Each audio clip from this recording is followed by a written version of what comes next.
যেখানে পড়াশোনা করে পড়ুয়ারা সেই ক্লাসরুমে পাতা রয়েছে খাঁচা, কলার ছোড়া ঝুলছে খাঁচার মধ্যে, পাশে পড়ে রয়েছে বিষ্ঠা।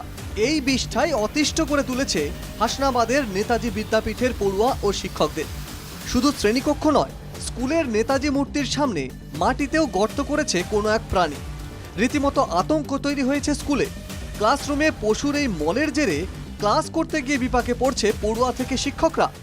আমাদের যে ক্লাস 10-এর ঘরটা প্রায় প্রতি রবি এবং সোমবারের দিকেই কোনো বন্য প্রাণী এসে ওখানে পটি করে দিয়ে চলে যাচ্ছে, এবং তার ফলে স্কুলে পরের দিন যখন আসছি তখন দেখা যাচ্ছে ছেলেপিলে ওখানে বসার মতো, আর তখন পঠন পাঠনের ক্ষেত্রে একটা প্রচন্ড অসুবিধার সৃষ্টি হচ্ছে।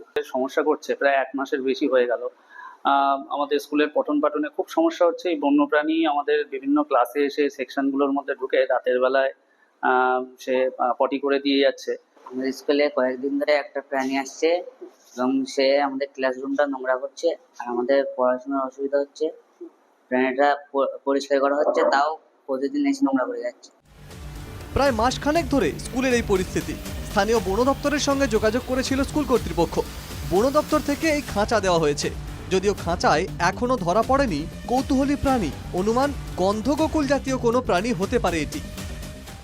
বন দপ্তরের সাথেও আমাদের কথা হয়েছে, তাতে মনে হচ্ছে সোরেল জাতীয়, অর্থাৎ যেটা গন্ধককুল বলি আমরা, ওই জাতীয় কোনো প্রাণী হয়তো প্রতিদিন আসছে। তারা রাত্রে আসছে, আসার পরে পটি করে থুয়ে চলে যাচ্ছে।